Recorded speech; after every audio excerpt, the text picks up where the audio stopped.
Mga kabisnes naming minamahal, makikisuyo po kami. Naglalambing po kami sa inyo.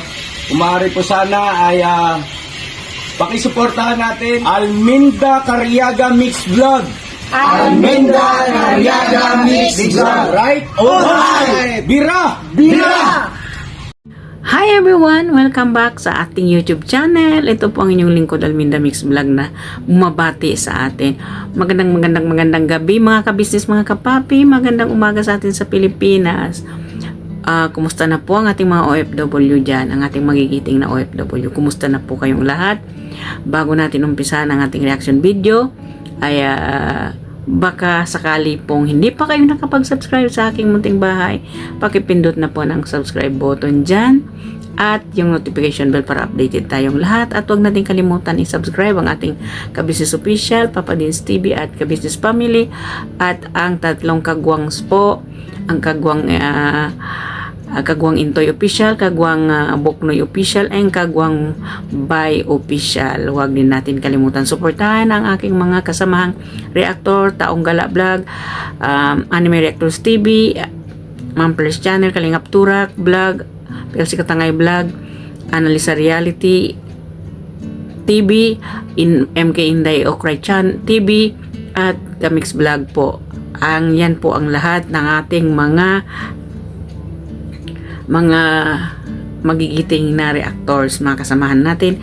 At ang isa pa pong napakabuting kaibigan ni Pinunong Kabisnes ay si Wakiwak. Wag po natin kalimutan Wakiwak TV po na suportahan natin, mga kabisnes, mga kapapi. So dito nating umpisahan ang ating reaction video dito nga sa pag-video call ni Kabisnes at saka ni Jonathan tungkol nga dito sa pagsundo kay Nanay Marita ng DSWD na ilalagak na siya doon sa Home of the Aged. So, mga kabisnes, mga kapapi, sari-sari opinion natin dyan sa ating comment section, dito sa comment section ni Kabisnes. Pero wala naman siyang positive, all negative. All positive, wala namang negative. Sorry po. So, ito nga ay nakita naman natin na nag-live si Kabisnes tungkol dito kala Jonathan, kasi syempre nga at maraming nagko-concern na nagme-message dito kay Mr. and Mrs. Kabisnes tungkol nga dito kala Jonathan at Nanay Marita.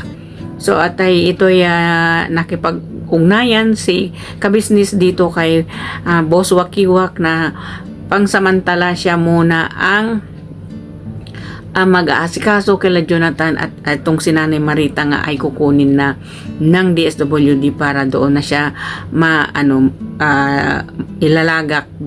ilalagak sa Home of the Aged para naman ay maalagaan ng mabuti si Nanay Marita at bumalik ng kanyang kalusugan kasi po mga kabisnes, mga kapapi, doon sa tagal nila dyan sa gilid ng kalsada natutulog na ulan na init na, syempre yung kalusugan ni Nanay Marita ang inaalala nitong si ating Kabisnes. So mga kabisnes at mga kapapi, maraming nagsasabi, pinabayaan na, hindi na tinulungan ng Kabisnes family si Jonathan. Para po malaman natin lahat, bago pala si Kabisnes ay sila umalis at ito'y si Jonathan, iniwanan pala ito ng allowance ni Kabisnes kasi ayon kay Wakiwak, kay Boss Wakiwak ay daw ang ginawa ni Jonathan at bakit siya kailangan pang manghingi kung kanino-kanino ay samantalang iniwanan siya ng pera ni Kabisnes bago sila umalis. So siguro ugali na talaga ni Jonathan yun ang hindi mapakali, di ba? At ang lagi na lang niya iisipin kung sino yung pupuntahan niya, nakakakilala niya, ay hihingian niya ng tulong. Ayun na siguro talaga yung pangungugali nitong si Jonathan, mga kabisnes, mga kapapi, So dito nakikita natin na hindi yan mawawala yung pagmamalasakit ni Kabisnes dito sa mag-inang ito. Lalo na dito kay Nanay Marita na alam naman po natin na si Kabisnes ay hindi niya kayang tiisin ng ganito na alam niya na parang nanay niya na ito. So, yung mga taong nag-iisip ng mga negative, iwasan po natin ang mag-isip ng negative dito sa mga ginagawa ni Kabisnes sa kanyang misyon. Sila po ay may plano sa kanilang misyon, sa kanilang pagtulong, misyon nila dito kay Nanay Marita at dito kay Jonathan na mapaayos itong si Jonathan at tutulungan nila ito na kumbaga parang katulad ni Kuya Bong na dumiretso yung pagbabago nitong si Kuya Bong nang dahil sa Kabisnes. Ganon din po mga Kabisnes, mga kapapi, ang gusto ni Kabisnes mangyari dito kay Jonathan, ang mapabago siya, ang turuan siyang magbago, ang turuan siya na iwan niya na yung dati niyang, kung ano man yung nasa isip niya, yung dati niyang kinalakihan, siya yung itapon na niya yun, baguhin niya yung ugali niya, baguhin niya lahat. Yun ang gusto ma-improve ni Kabisnes dito kay Jonathan. So yung mga po na mga nag-iisip na negative para dito na hindi na tumutulong si Kabisnes, hindi na niya inaasikaso itong mag-ina, mali po tayo doon. Ang mission po ni Kabisnes dito sa mag-inang ito, alam na alam po naman natin yun, na hindi naman po talaga niya kayang pabayaan o kayang tiisin itong mag-ina. Di ba mga Kabisnes, mga kapapi? Kumbaga, binibigyan lang niya dati ng leksyon itong si Jonathan na para matuto. Pero sa ganun pa man ay hindi pa rin ito matiis ni Kabisnes. So, yun na nga. Nang nandito sila sa tour na ito, syempre mayroon pang isang lugar na gusto nilang puntahan, yun yung Siargao Island ang gusto nilang puntahan. So dito, yun na yun yung last. So nakipag-usap nga itong si Jonathan at kay Kabisnes.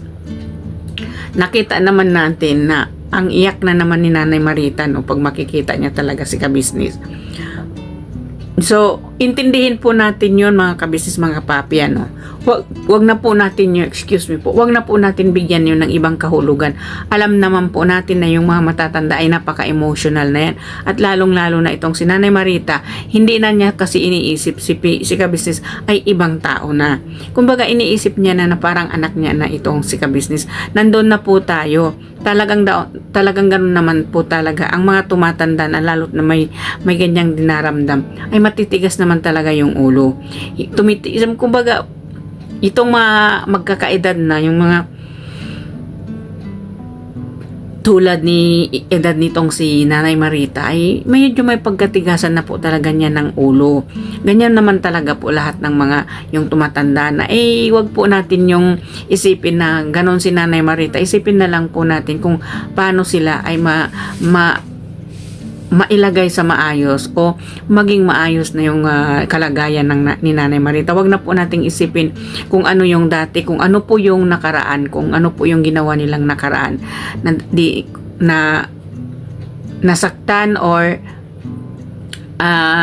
na kumbaga nagkagulo ang community ni Kabisnes. Huwag na po natin isipin yun.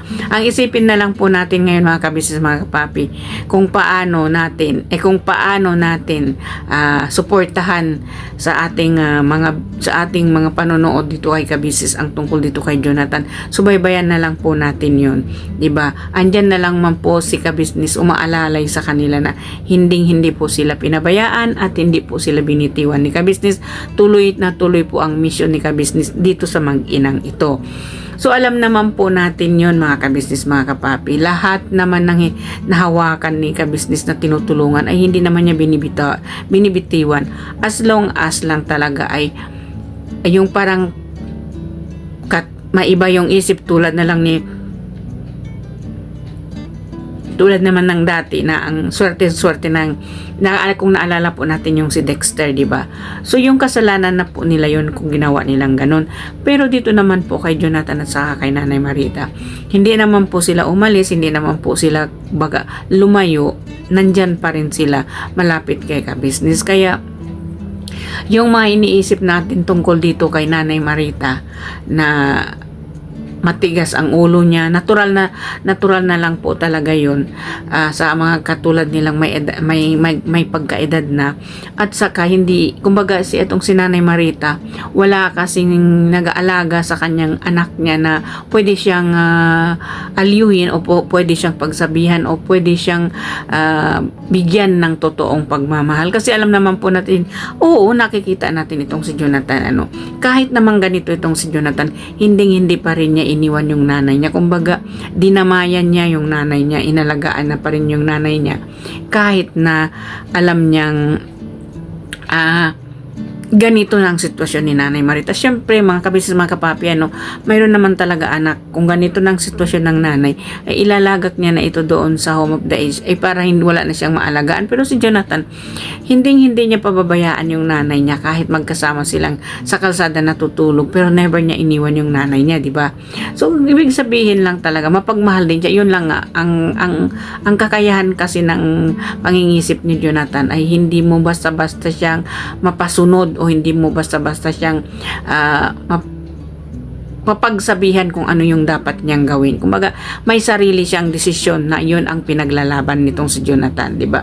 So, yun na nga, nakausap na nga ni kabisnes itong si Boss Wakiwak, na sinasabi ni kabisnes na ay ilang ulit na 3 beses na daw pala nag-attempt ang mga barangay or DSWD na kukunin si Nanay Marita, ay hindi siya sumasama. Hindi sasama si Nanay Marita. So, ang katwiran kasi nila ay inaantay daw nila si kabisnes na makauwi. So, ang gusto ni kabisnes ay mailagak na si Nanay Marita para para ma-check up yung kalusugan niya. Kasi, syempre nasa labas, wala pa rin man sila kabisnes, na sa tour, ay mapapabayaan doon ni Jonathan. Syempre, ano nga naman talaga ang kakayahan nitong si Jonathan, alam naman natin, nandun siya, nadadamayan yung nanay niya, pero yung kalusugan at saka paglilinis kay Nanay Marita ay hindi pa rin kaya ni Jonathan yung gawin. Kumbaga, itong si Jonathan, ang iniisip niya kasi yung paano sila makakain, paano saan sila kukuha ng ganito, yun na lang ang iniisip niya. Hindi niya iniisip yung kalusugan ng nanay niya. Syempre, wala siyang kinikita, umaasa na lang siyang sa hingi-hingi sa kanya o sa bigay sa kanya ng mga mga vlogger na nagbablog sa kanya, di ba? So, dito ay ang dami kong nabasang komento ng mga negatibo, pero okay lang yun, wala na yun sa atin. Positive way na lang po natin yun, pero sarili po ninyo yung opinion kung ano yung gusto ninyong sabihin doon, at alam naman po natin na mahal kaya kayo nagsalita, kasi pinoprotektahan at sinusuportahan po ninyo si kabisnes sa lahat po ng mga katiwalian na nangyayari, na gustong kumbaga sinasabi nila na ganon, at hindi na daw inaalagaan, pinababayaan na si Jonathan. Hindi po yung ganon, diba? Yan naman po ay lumabas na dyan kay kabisnes, na talagang pinapakuha na niya, pinapa-assist niya dito kay Boss Wakiwak na para makuha na ng mapunta na si Nanay Marita doon sa home of the aged, at saka si Jonathan ay mapunta na rin muna doon sa kanya while wala pa yung kabisnes family, habang nasa tour pa sila. So, mga kabisnes, mga kapapi, huwag natin pangunahan yung anong iniisip ng ating kabisnes, kasi hindi naman po natin alam kung ano yung nasa isip ni kabisnes, kasi alam po natin, mga kabisnes, na ang kabisnes ay pagtulong po ang kanilang inuuna. Mission po nila yun po ang kanilang mission sa buhay, ang magtumulong sa ating kapwa, tumulong sa mga taong nangangailangan. Pero bakit natin questionin yon, di ba? Kino-question natin na ito nagpabaya, si kabisnes nagpabaya, si kabisnes hindi na tumutulong, si kabisnes hindi na nagmi-mission, di ba? Huwag po natin pangunahan ang pangingisip ng isang tao. Kasi kumbaga tayo nanonood, pero pinapangunahan na natin kung ano yung iniisip natin kesa doon iniisip ni kabisnes, So, kung lalabas yung pagmimisyon na naman, na matutulala na naman tayo. So, may masasabi na naman tayong mga viewers na hindi na namang maganda, diba? So bakit na lang po natin hindi suportahan si Ka-Business sa kanyang mga misyon, diba? Kasi marami kasi sa atin ang mga nabubulag, mga Ka-Business, mga kapapi, ito ay masasabi lang natin, yan po ba nandyan sa kanya ngayon sa tour na yan? Kamag-anak ba yan niya? Si Vera at saka si Lito, yung mga kagwang at saka pamilya niya. Hindi naman yung pamilya ni Ka-Business, Intoy at ang kanyang pamilya, si Bay at ang kanyang pamilya, si Buknoy at ang kanyang pamilya, si Bornok at ang kanyang pamilya. Pamilya ba ni Ka-Business yan? Hindi. Mission niya yan sa mga tao na yan, na nandyan sa kanya. So, paano natin masasabi hindi na siya nagmi-mission? Andyan, dala-dala niya yung mga taong mini-mission niya. Dito sa kanilang tour na masayang tour na ito, di ba? Ano ba yung pakay niya doon? Bakit ba niya dinala itong mga tinutulungan niya dito sa kanilang tour? Kasi yun ang mission niya eh.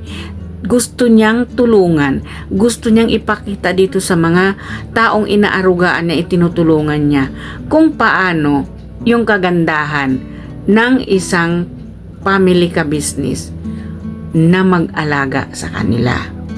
Mission po yun. Mission ni Ka-Business yun eh.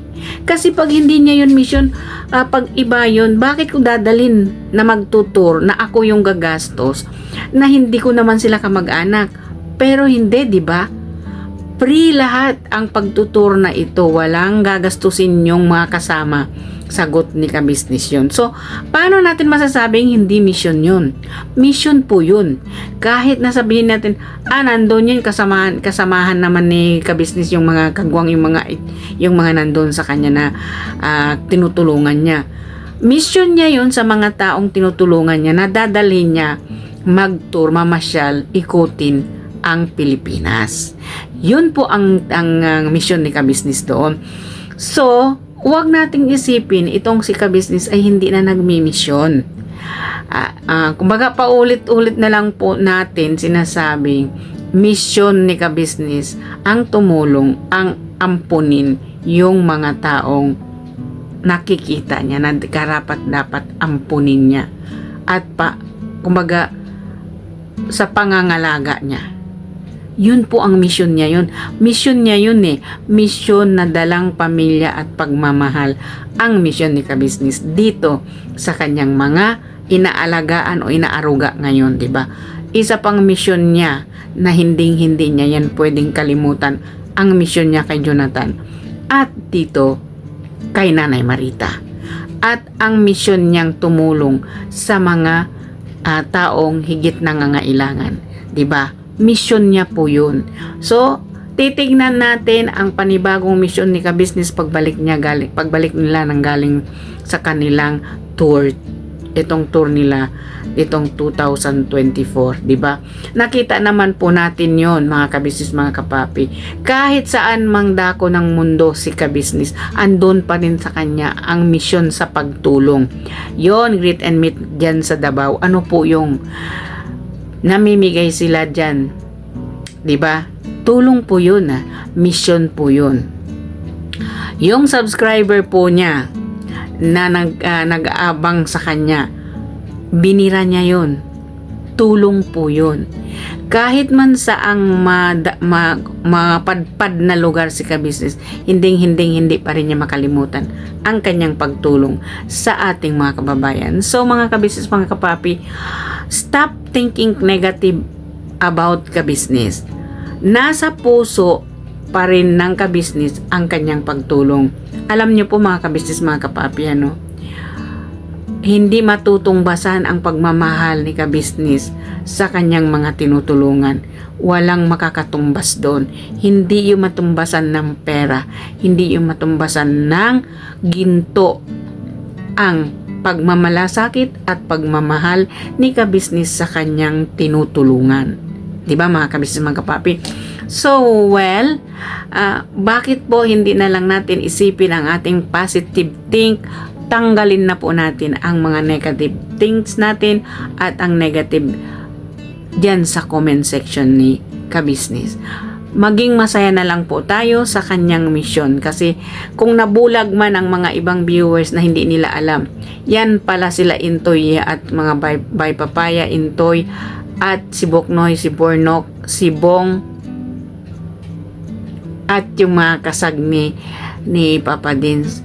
Mission po ni Kabisnes yan, na dalhin sila kung saan sila magtutur. Yun ang tawag noon ay mission.